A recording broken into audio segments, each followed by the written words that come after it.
Hello, hello. What is up, Pitt fans? Thank you so much for tuning in to our first, not our first. This is live streams or something we've done before, but I think this is a little different. Coming to you on a Tuesday afternoon, or a Thursday, excuse me, lost track of my days. A Thursday afternoon here from the south side of Pittsburgh in my combination, bedroom, home office, podcast studio, all that good stuff. But just felt like there'd been, a lot of stuff going on in Pitt football this offseason so far. It kind of started real slow and picked up real quickly. So just tons of stuff to talk about and some interesting things that have happened. So just wanted to connect, jump in, take any of your questions and just kind of talk some ball. I've got some stuff I want to run through. Obviously, we'll talk about Cade Bell, new offensive coordinator for the Panthers, the Pitt's recruiting efforts in the portal, trying to keep guys and go after some guys to make some replacements, and just kind of the general state of Pitt football as we sit here on December 14th. And we'll try to make this a pretty regular thing, quite honestly. My plan right now is to do a Tuesday and Thursday show every week. Do two shows both at 4 o'clock, around 4 or 5 o'clock. But working through this is a work in progress. It's a new thing, so I appreciate you all bearing with me as I try to kind of figure out what we're doing here, what works best, and when Pitt people can get together and talk some ball, and when this stuff works, and when you guys want to hear from me. So I appreciate everyone who's tuning into this one. Got some people rolling in, but we'll start and kind of get underway with the 30,000-foot view, I guess, of the offseason so far. I mean, things look pretty bleak before about, I'd say, a week ago, not even a week ago. I'd say 7 days ago or 4 days ago. Yeah, like uh, the Panthers were hemorrhaging defensive players in particular from the transfer portal. They didn't have an offensive coordinator yet. That search had dragged on well, kind of beyond when many people thought that it would end. I mean, that is really a thing that you felt like they were going to get on right away, something that they might have even been prepared to do and to execute before the season ended. Even if they didn't fire Frank Signetti until the day after the final game of the regular season, you kind of assumed that it was in the works for long enough and they had known that this would be a process or something that they were going to do long before the season ended. I mean, they fired Frank Signetti the next day, less than 12 hours after the end of the Duke game. So they clearly had this on their mind. I don't think the Duke game, win or lose, would have changed a whole lot of what they viewed about Frank Signetti. So the surprisingly long offensive coordinator search was concerning as well. And it just seemed like the offseason was in general passing Pitt by. I mean, immediately after the Duke game and after conference championship weekend, Pitt's coaches were, off recruiting, but it seemed like they were recruiting a bunch of guys that were pretty settled in. It was right before signing day. It was the guys who've been committed for a while and weren't really being gone after by other schools. And meanwhile, you're hearing about all these offensive coordinator candidates. You're seeing all these guys enter the transfer portal, and Pitt seemed to be kind of stuck in the past. And that all kind of changed. Everything kind of turned on its head when on December 10th. I think that was really the one day where I feel like uh, this offseason kind of turned and changed and really became something very different from what I thought it would be. And that was the day that they hired Cade Bell. That was kind of the turning point, it seemed like, for me. You hire Cade Bell, and on the same day, you make your first addition via the transfer portal. You pick up a cornerback from Nebraska, and Taman Lynham. We'll talk about him a little bit later. But you pick up Taman Lynham from the portal. That's your first addition from the portal, and there's a rush of guys coming back. You get two guys who you figure to be starters going into this year back from the portal, and just in general, the outlook, becomes much better on 2024 than it did before. Things, like I said, looked pretty bleak until you land that offensive coordinator, and it felt like the world kind of opened up for Pitt in that way. And as we're going to talk a little bit of Cade Bell. We'll lead with him since I think he's kind of the story of the offseason, quite frankly, and he will be until something bigger happens. And I doubt that will kind of happen. But I just want to say, put your questions in the comments. I'm happy to. I've got my list of topics here, but if you've got anything you want me to talk about, I'm happy to take your questions and see how well I can answer them. But for right now, let's talk Cade Bell. And I got to be honest, this is pretty exciting, I think. You know, who knows if it'll work out or not, but I think at the very least, Pitt is going to be demonstrably more, or maybe demonstrably is not the word, significantly more exciting to watch on offense than they were.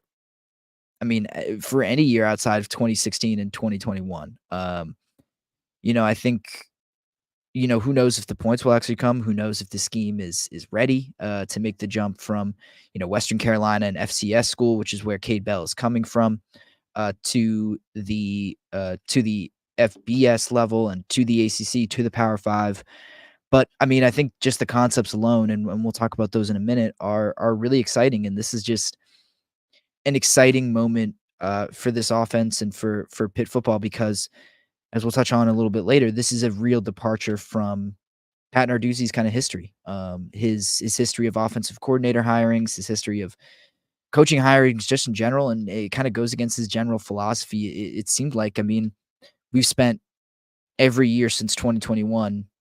I mean, the royal we, kind of the national media and people outside of Pittsburgh, have spent pretty much the entire 2022 and 2023 seasons basically laughing at Pat Narduzzi for, having this record-setting offense in 2021 and then, infighting with Mark Whipple and public comments about, "Oh, we need to run the ball more," like, seemed to be working against an offense that really was exciting and brought this program to great heights. And this is, I think, a sign that Narduzzi at least heard those things, heard those things and kind of took them to heart a little bit, quite honestly. It seemed like he really looked inward when he saw the results of this season. He saw what people were saying about him and about this program, and he set out to change something, and that's what he did. A little bit of background on Bell and his career throughout college football, not just his coaching career, his playing career. He played at Jacksonville for 4 years, and he was really outstanding. He accounted for over 9,000 total yards over 4 years, scored 93 total touchdowns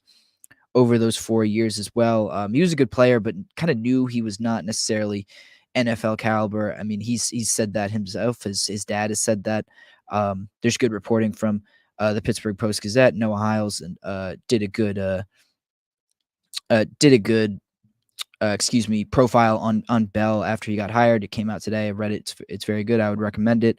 And there's another good film breakdown from Chris Carter, the Post-Gazette, who talked a little bit more about just the general scheme and the overlook. But as far as Bell the man goes, I mean, he kind of didn't know he was NFL. He did know that he wasn't NFL caliber, as far as a player, and knew he right away wanted to get into coaching. So, makes his first stop at a D2 school. I'm gonna butcher the name. I'm gonna absolutely butcher the name. That's why I'm looking it up right now. It is Valdosta State. I'm sorry. Yes, he started at Valdosta State, D2 school. And he absolutely lit it up as a first-time offensive coordinator under his father, Kerwin Bell.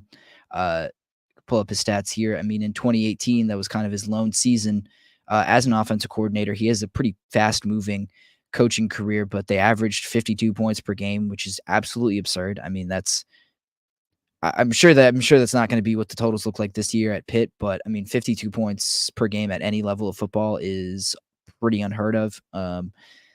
He started at Valdosta State. Then he goes with his dad to South Florida under Charlie Strong in 2019 to take an offensive analyst job. And, according to Hiles' profile, he absolutely hated it. By all accounts, it seems like a really hands-on guy, a guy who has enthusiasm. He's young. He's 30 years old, I believe, not more than 30. But just all in on playing fast, being fast, moving fast, and just wants to be hands-on and really in control of everything. And that, wasn't the case at South Florida. So he ends up moving on. They both end up moving on. They go back to Western Carolina, I believe, after a couple years at South Florida. And they continue to light it up. I mean, just together, this was kind of a collaboration between Bell and his dad. It kind of started in an interesting way at Valdosta State, where Kerwin would call plays on first and second down, and then Cade, his son, would call him on third down, and eventually Cade was doing stuff well enough that he was trusted to take over the entirety of the offense, and it was It was an interesting move for his dad, who said he just never imagined, kind of handing over the keys to someone else. So it's just kind of an interesting progression for him as a coach. You know, at Western Carolina, he continues to light it up after moving on from South Florida. I mean, it's 30 points or more per game in each of his 3 seasons as offensive coordinator. He coached multiple all-league quarterbacks at Western Carolina, and he they were in the top 10, I believe, of total yards in the FCS for each of those 3 seasons that Bell was the offensive coordinator. So, I mean, this guy can clearly coach plays, and I think that stuff kind of sticks. I think you tend to look at where he came from. You tend to look at his resume, and it doesn't look terribly impressive because um, it's not FBS, it's not Power Five, and you kind of wonder if those schemes will be able to translate to a higher level of football. But I think there's some truth to the idea that the scheme sticks, and as the players get bigger, faster, stronger, Bell has better tools to work with this scheme that has worked at different levels of football before. So it's not like it's just Bell and his scheme versus the world versus a much higher level of football. He has a higher caliber of athlete, excuse me, to work with as well. And I think that's what he kind of proved going from, a D2 Valdosta State to a Western Carolina, as in terms of his experience as an offensive play caller and offensive coordinator, because that's a step up from D2 to FCS to D1. So, I mean, I think you can kind of have the expectation that, there's no guarantees, but I think it's not completely, unreasonable to say that he is perfect, that, the leap from FCS to FBS won't be as big as maybe some people think. But, I touched on this a little bit earlier, but I think the biggest kind of takeaway from this is just what a completely far departure from who Narduzzi has hired in the past, has been. I mean, this is a completely different profile of offensive coordinator. I mean, of person as well. I mean, young, really aggressive, really hands-on, modern, innovative. His past offensive coordinators, from Sean Watson even to Mark Whipple, even though he threw the ball a lot, it was mostly like pro style offense. Frank Signetti was certainly pro style offense, even though he ran the ball a little bit more.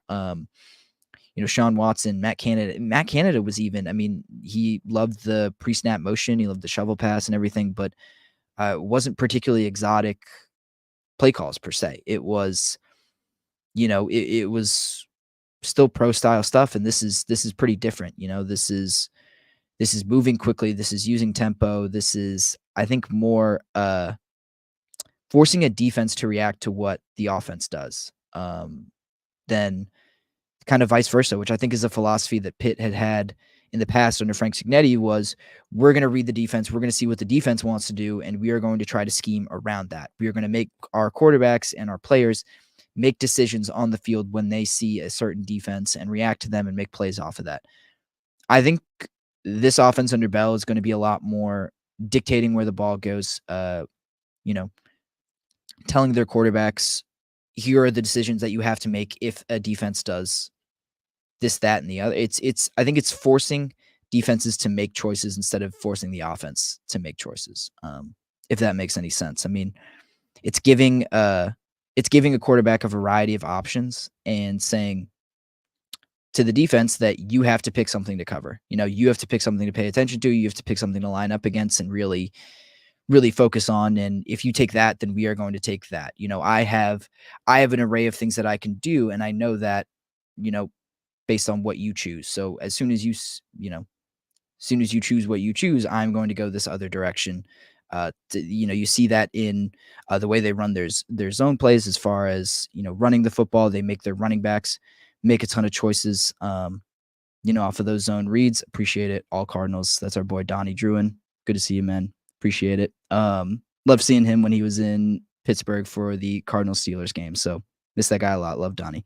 But it's I feel like a completely different kind of offensive approach, identity, a way of attacking defenses where you're trying to dictate what they do and make them pick something to cover versus, kind of sitting back and taking what they give you, and letting it go from there. So I think that's all exciting. I think Bell brings a pedigree that you can you don't really necessarily have to trust it, but I think you can believe that there's ways that it can be effective, and that there are ways that uh, there's a way for this to work. And if nothing else, this is different, and that says a lot about Narduzzi. I think he gets a reputation as being very stubborn, and this is a data point against that. He is clearly trying to make a philosophical change that might be pretty difficult for him. And I think one of the things he's most scared of is that he will hire a good coach, and this coach will move on for a bigger, better opportunity. And that might happen here, but right now he is the bigger fish, and he is bringing a guy from a lower level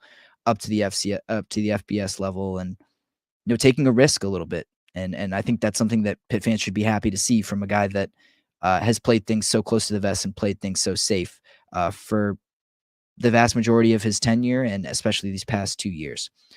Got a couple questions. I think I'll address this first one first, or the second one first, honestly, since it kind of falls in line with what we were talking about. Do you think Brennan Marion soured dues on young, aggressive coaches? Did Underwood, also young and dynamic, have a hand in curing him of of the bias? Yeah, I mean, we just kind of talked about it, but I do think Brennan Marion really kind of scared off dudes a little bit. Obviously, he wasn't calling every play in that offense. Mark Whipple definitely had a lot of say in that as well. But I think there were rumors and reports that Brendan Marion really wanted that offensive coordinator job when Mark Whipple left. And I think there's some truth to the idea that Narduzzi is a little bit worried about guys moving on too quickly, guys always looking for a bigger, better opportunity. I mean, I think that applies to his players just as much as his coaches, and you can see that. And I think I kind of hadn't considered the Underwood angle of it, where he turns down a job that he's offered at Syracuse to join Fran Brown's staff up there, the new coaching staff up there. Um, and I do. I mean, Underwood isn't the only kind of young, energetic guy on that coaching staff. I think Ryan Manilek kind of makes dudes feel a little bit more secure in that sense as well. I mean, Manilek's older than Underwood, but he still is relatively young. I mean, especially compared to Tim Salem and Dave Borbley, and obviously Frank Signetti as well. And I think there is some truth to this idea that, Marion soured him on the idea of young coaches, and Underwood maybe helped ease his mind a little bit. And when he finally found someone who was young but wanted to stick in the same place, and believed in the opportunities that he was getting at Pitt. But I also think the results kind of spoke for themselves, and had a pretty heavy hand in deciding how Narduzzi was going to approach this offseason. Leading into 2022, and I alluded to this a little bit, but the talk was kind of all about Narduzzi kind of reshaping this program in his image. You know, for the first 6 or 7 years, it was all about just winning. Let's get us some success. Let's get us some stability. Let's get to a place that we can be really proud of for a program that had been up and down, struggling, to find stability during the first 10 years of the 2000s, 10 or 15 years of the 2000s. And now that, once Narduzzi started to win, once he started to have kind of some confidence in his abilities as a coach, he was all about kind of rebuilding this program in his image, kind of taking out the things that he didn't like and putting in the things that he did. And I think a 3-9 season kind of shakes you a little bit. It takes you off of your perch. It humbles you in a lot of ways. And that's, I think that had a heavy hand in, kind of leading to this philosophical shift. I think I would say so. I don't underrate what Marion and Underwood kind of did to kind of shape how Narduzzi approaches coaching searches, but I also think just going 3-9 and looking at the offense that he had, I think he looked at himself and he took a look in the mirror, which kudos to him. Like I said, he gets a reputation for being stubborn, and he can be in a lot of instances, but I think this was a clear departure from that impression and from that general attitude that he has, and that people kind of seem to think that he has. So that's a good question. I appreciate it, and I hope I answered it a little bit in some way. Another one from Andrew. I appreciate this one. Do you think it would be a good move to bring in Western Carolina's quarterback? He seems like he knew what he was doing with Bell. So I mean, Bell's already been pretty aggressive going after his former Western Carolina players. He really wants to bring these guys up to the next level. And I it's interesting because I did see a quote. There's another profile on Bell from Jared Apollo in the Pittsburgh Tribune Review, um, and I saw a good quote from there about, you look at some of the guys that might come from West Carolina, at least the guys that Pitt are recruiting. I'm thinking specifically about C.J. Lee and Desmond Reed. Reed is a running back, Lee is a receiver. Both these guys are pretty small, but and you wonder about that kind of leap from the FCS to the FBS level. But philosophically, I think Bell and his father, who kind of knows this scheme pretty well, they believe that in their system, speed kind of kills. Speed kills, and I can't say I've watched a ton of film on Western Carolina's quarterback. On I believe his name is shoot, I think it's Cole Johnson. It might be the one that you're talking about. I think he was the starter in 22. I'm actually going to pull up his stats right now.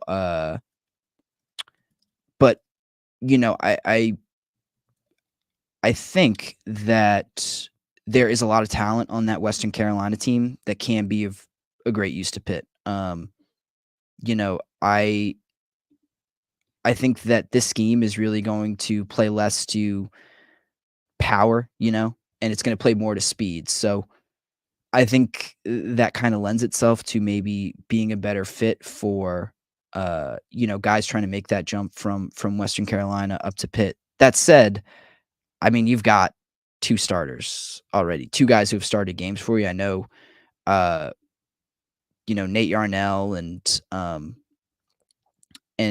excuse me, Christian Veyer weren't exactly perfect at every point during the season, but they gave you some decent quarterback play at certain times, and I think there's definitely some potential there. And I would find it hard to believe that for a player uh, like someone at Western Carolina who you know put up all these points and scored as much as he did and had so many uh and had so many had so many successes at that level of football that Cole Gonzalez' name, not Cole Johnson, is the starting quarterback at Western Carolina, 6 foot, 195 pounds. He's only a freshman, made 4 starts, 1,300 yards, 11 touchdowns, 7 interceptions. I mean, I think it's interesting. I think there's clearly some talent. He was an all freshman team at quarterback in 2022, or excuse me, he's a sophomore. Those were his 2022 stats. And then in 2023, he kind of takes a step up, throws for 2,800 yards, 28 touchdowns, 8 interceptions. Like Andrew points out, he does clearly know kind of what he's doing at Western Carolina, knows what he's doing, in this offense for Cade Bell. But I would really be shocked if they bring in anything other than quarterback depth this year. I feel like they are pretty set on keeping Veyer and Yarnell in the system and kind of as their guys. Those are the two guys that are kind of competing going into 2024, and I think they like that. Those are guys with talent. I think Yarnell would really thrive in this system, especially just because he is such a good decision maker. We kind of got to see a little bit more development, I think, from Veyer in that sense. But I just think, would it be a good move? I think it would be a good move to bring in depth. I just wonder if you're a guy like Gonzalez, if you are actually going to make that move. So I think Pitt would love to have him, quite honestly. But if you don't think he's going to be anything more than depth, then I'm not really sure Gonzalez would make that leap just yet. There's some other players on that Western Carolina team that I think can definitely help them. I'm not sure Gonzalez is one of those guys that's going to make an immediate leap up and be, far and away your best quarterback and play. And, maybe he just wants to make that leap to give himself a chance. But I'm not so sure that he would be super eager to move up a level and then get buried on a depth chart. So it's an interesting idea. I don't think he's been offered yet. I mean, Cade Bell is kind of going after the biggest names, the biggest fish on that Western Carolina roster right away. I mean, CJ Lee was offered by Pitt before they even hired an offensive coordinator. He was hired, I think, 2 days before, or excuse me, Lee got offered about 2 days, I think, before Cade Bell got hired. So, I mean, that was kind of, I think, the first signal when you were just kind of scrolling Twitter and you saw, Western Carolina's leading receiver got offered. I think that might be a sign that Cade Bell is coming to Pitt. But haven't seen Gonzalez kind of listed in that same, haven't seen him receive an offer yet, and I think that's kind of a telltale sign that Pitt's pretty comfortable with the quarterbacks that they've got on the roster. And I kind of honestly don't think Bell would have taken this job with the demand that I need this quarterback. He runs my offense. This is what I need to take this job. I think he wouldn't have taken this job if he wasn't comfortable with the quarterbacks on the roster already. And I think that kind of tells you that they might be set at that position for now. And if nothing else, they might add some depth through the transfer portal, but I wouldn't anticipate Gonzalez as a guy that they're seriously going after. Appreciate that question. Hopefully in that ramble, you found an answer that you found satisfying. But as we move on from Bell, I mean, there's more exciting stuff. I mean, like I said, Pitt was hemorrhaging players to the transfer portal as of, I mean, not even a week ago, like 4 or 5 days. I mean, it's slowed down significantly, but the rush to the portal, I guess, wasn't really indicative of anything much larger. I mean, you suffered some big losses there. I mean, it really stinks to lose Bengali Kamara. That was a starter at linebacker. He'd maybe been a little bit underwhelming versus the hype that I think people had for him, but still a starter and still like probably your best outside linebacker. Maybe not last year, but he was going into this year. I think he had potential to really put on a breakout season, and he was a guy that I think people thought was an NFL player or going to play his way into kind of an NFL draft pick or something like that going into 2023, and he didn't really do that. He was hurt a little bit too, and Solomon Shields kind of outplayed him, but was just more productive in that way. So, I mean, that stinks to lose him. Stinks to lose DeAndre Jules as well. I mean, that defensive line starting spot was a rotating door, but Jules was one of the better guys that they had, and it was only his first season as a starter. And if they could have gotten him back for another year, that would have been huge. But some good things happened as far as player retention and roster management as well. I mean, I venture to say the vast majority of this stuff has been really positive developments for Pitt. Only, a handful of really significant players outgoing, and, two of the more significant guys in Nate Temple and Brandon George, who did enter the portal, ended up coming back. That happened on the same day Bell got hired, that December 10th kind of inflection point, which is huge. And, in addition to that, I mean, just it's a little weird because I'm sure as you've seen on Twitter, we basically get an announcement every time from Alliance 412 every time a player decides that they're going to come back to school. Like I don't know how many of these announcements we're going to get because I mean, I'd assume guys like Nate Yarnell and Christian Veyer are coming back, but do I have to wait for an announcement from Alliance 412? Do they have to sign some kind of deal? Because I don't really know. I don't really know if and who has to announce that they're leaving for you to know, the difference between everyone announces that they're going to leave, but does everyone announce that they're going to stay? How does that work? I don't know. So, I mean, are we going to get, I don't know. So they've lost about a dozen players to the transfer portal. I mean, are we waiting on how many players on an FBS? I mean, there are 85 scholarship players. So are we waiting on 70, 75 more announcements or whatnot? Until we know what this roster is. I mean, 75 Alliance 412 tweets. Are we just waiting that out until the end of the offseason to know who's Pitt is going to actually have on their roster? But I mean, who knows? It's a little weird in this day and age of college football, but some good things have been announced by our good friends at Alliance 412, who I have to assume if they're announcing player retention news, then, they're playing a hand in keeping those guys around. So, when guys like Gavin Bartholomew and Rodney Hammond announce that they're coming back, they say, I'm excited to be an Alliance 412 athlete for another year. They're probably getting a healthy paycheck from that, I would have to assume. I don't have any inside information there, but I mean, that seems just as likely. I mean, that offensive, but, like I said, Bartholomew and Hammond coming back, those are encouraging things on the offensive side of the ball, which was not what I expected at all. Kenny Johnson is coming back too. Um, Branson Taylor and Ryan Baer, two guys who are coming back as well, starting offensive tackles. I mean, that's five starters you're retaining from an offense that looked headed straight for the gutter. And just I completely assumed that this offseason was going to be full of offensive player movement, that the new offensive coordinator was going to have a ton of work to do, kind of portaling to patch up the holes. And because if you were an offensive player in this system a year ago, why would you want to? I mean, the fact that Gavin Bartholomew and Rodney Hammond are coming back kind of astounds me, just given how underutilized they were. But they clearly have faith in the new offensive coordinator. They have faith in the new system, and they're going to give it a try. I mean, it's just funny how it's just funny the difference between the number of defensive guys who left, the impact defensive guys who was left versus the impact offensive guys who have stayed. I assumed that most of whatever losses Pitt suffered to the transfer portal were going to be on the offensive side of the ball, and that has not been the case at all. So, and I mean, even on the defensive side of the ball, you lost, like I said, two starters, but you get Nate Temple back, you get Brandon George back, you get Jordan Bass back, you get Solomon DeShields and Dayon Hayes back. Like, I don't know, just a much more encouraging kind of portal season.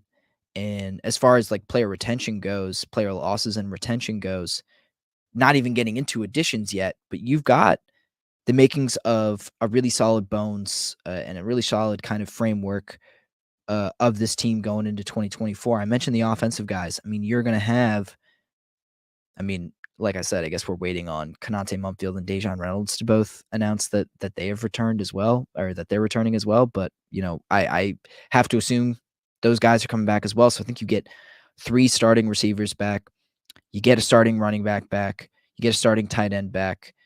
I believe Carter Johnson announced that he would also return for his for another season. So you get starting tight end, backup tight end.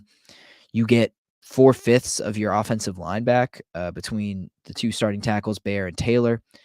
Have to assume Terrence Moore is going to come back at center, and BJ Williams. Again, we're waiting for announcements. I would have to assume, I don't know, maybe for those guys. But I don't really see a reason why they would leave. I mean, those figured to be two guys who are going to start from the jump this season after getting so much experience this past year. And then on defense, like I said, I mean, DeShields, Hayes, Jordan Bass, I assume we're going to get those three safeties back. I mean, certainly Donovan McMillan. I don't think he's going to jump ship after a 100 tackle season, and becoming a starter after transferring once already. And PJ O'Brien and Javon McIntyre are both starters as well. I mean, there's a 3-man rotation there at safety that you have to assume comes back. I guess we haven't heard anything from Braylon Lovelace and Kyle Lewis, two other young linebackers, some that might two that might compete for a starting spot. So, I mean, just overall, I feel like a much more encouraging, like I said, portal season, just in terms of player retention than I really expected, on both sides of the ball, but especially on offense. That really like there's some playmakers there. I mean, there's some stuff there. I mean, we know Kenny Johnson is talented. We'll see if he can actually put it together on the field and make some stuff happen. But Gavin Bartholomew and Rodney Hammond and all these guys, like, things just feel much more zen. I feel much more secure in what this team will be and who will be there. When a week ago it seemed like the bottom was falling out of this program, and it's funny how at different points this season, or different points last season and then in the offseason, I thought the sky is really falling. Like, this might be the beginning of the end. This might be what we're looking at. And now I sit here and I look at just this base level of guys who have come back, and I feel pretty encouraged about the overall talent level on the roster and what they will be able to do, going into 24 with the guys that they've been able to retain. And with these last few minutes, I kind of want to dive in briefly into some of the transfer guys that get me excited, because I think there are some holes that they need to fill, and there's some pretty interesting players out there. I mean, we've talked about CJ Reed and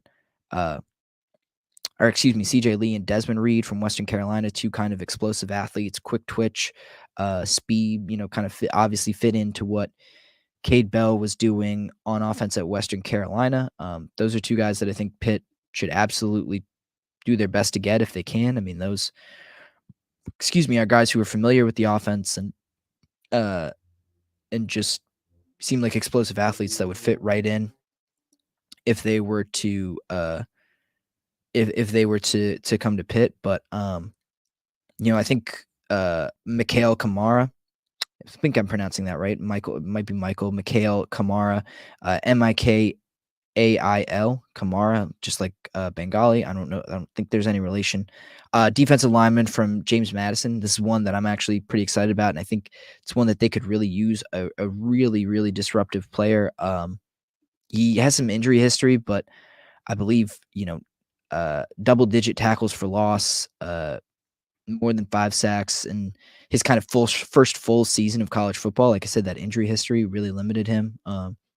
And defensive line, he's an end, but that's really a position of need. I think even with Nate Temple coming back, I think Nate Temple kind of has a solid floor, and I think you know what you're going to get from him, but the ceiling is not very high. And I think Kamara taking a step up um, could really kind of make a big difference for this team.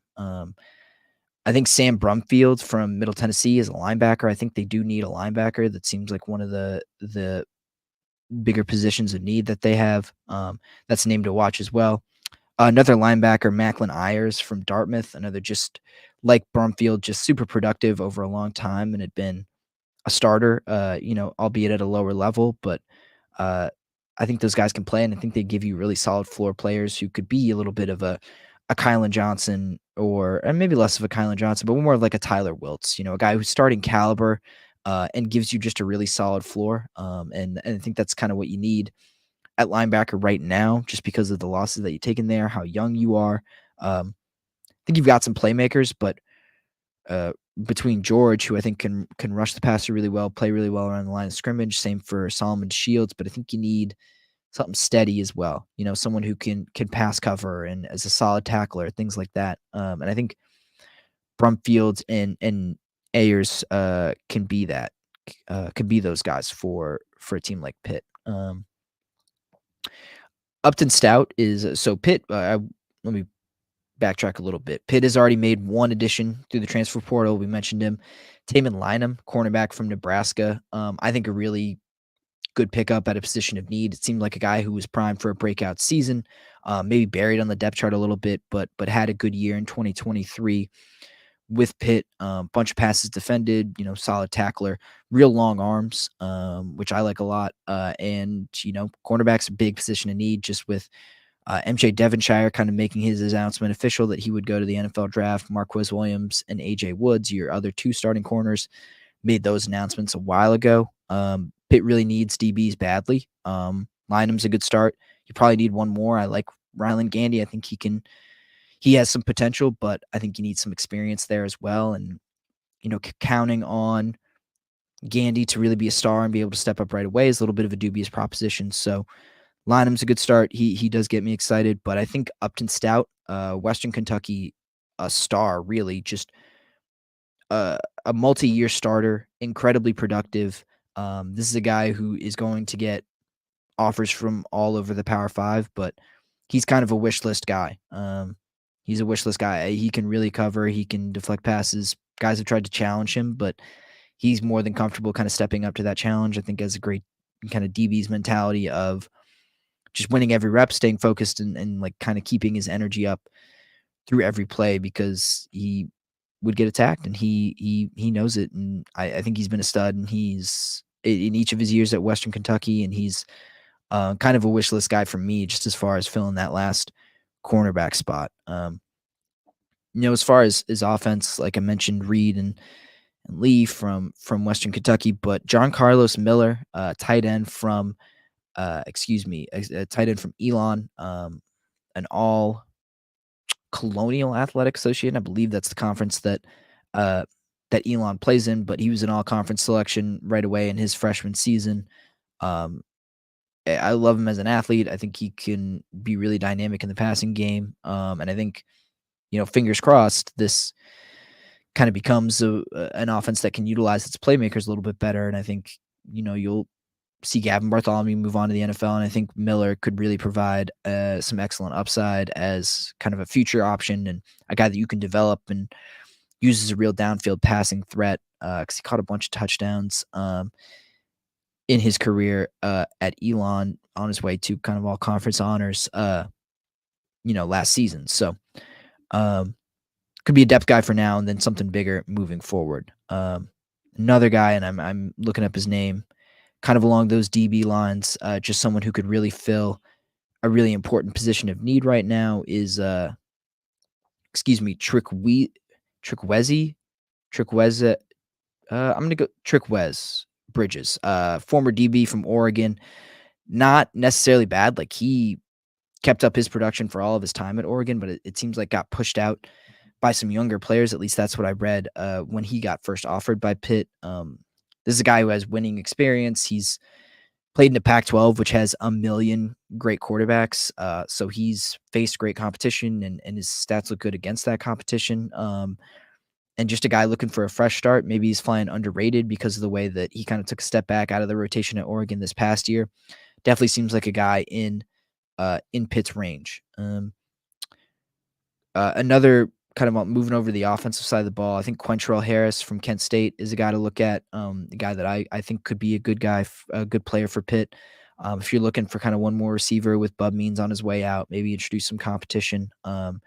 He had a breakout year in 2023. There's not a ton of production on the resume, but I look at games like the ones he played against UCF and Arkansas. He caught combined 8 passes between those games, 14 yards, excuse me. So I think he's an intriguing prospect as well to kind of fill one of those receiver spots, give him some depth there. And I'll mention just a couple more on the offensive line. Michaelan Pounders, Memphis offensive lineman, former 3-star recruit, was getting all kind of the SEC Power 5 offers you'd expect. Ended up choosing Memphis, looking for a new home. He was a starter at guard, I believe at guard. I think he has some versatility. He's played both guard and tackles, so that's another guy I think Pitt needs to fill a guard spot. I don't think they really have a great option on the roster, so I expect them to add one more offensive lineman. I think Mendoza from, excuse me, I'm looking up his name. I have it written down. Mendoza from Yale. Jonathan Mendoza is a tackle, but I think you can bring him in and maybe give Ryan Baer an opportunity to maybe play some guard. With Ryan Jacoby fitting in, you figure BJ Williams will have to compete for that spot as well. Jacoby seems more set as a starter, but I think you got to introduce some competition there because Williams, while I feel like he was pretty solid for a true freshman, still has some growing to do. So he's someone I'm looking at as well. Jacob Rizzi from Harvard. We're doing all the Ivy League offensive linemen, big guy, 6'5", 305, has some versatility between guard and tackle as well, which would be really helpful. So, a lot of interesting names in the portal. I'm sure we'll get more as it goes along, and we'll start to get some commitments as well too. Kind of moving forward as we look forward to the next few weeks, there will be some names to keep an eye on as we keep moving forward because portal season, we've kind of moved past the announcements part, and now we're getting into, all right, guys are visiting, guys are looking at certain schools, and they're announcing some commitments as well. So this stuff always kind of moves quickly, and I don't expect Pitt to kind of be immune to that, and we'll get some more exciting news kind of moving forward. But with that, I think I'm going to wrap up this live stream. Appreciate everyone who tuned in, sent their questions in, and joined me as we talk some Pitt football. We'll be doing this again next Tuesday. Hopefully we'll have some more news to talk about then. We'll do it at the same time, aiming for 4 o'clock on Inside the Panthers on YouTube. Make sure you subscribe to our page on YouTube, youtube.com/Inside the Panthers. Follow our reporting at InsideThePanthers.com. But appreciate you all tuning into this video. Hope to see you again on Tuesday, and then for the next few Tuesdays and Thursdays as we keep rolling along through the offseason. So thank you all for bearing with me during this maiden voyage of the Inside Pitt Practice Report live stream, and I'll see you all next time. Appreciate it.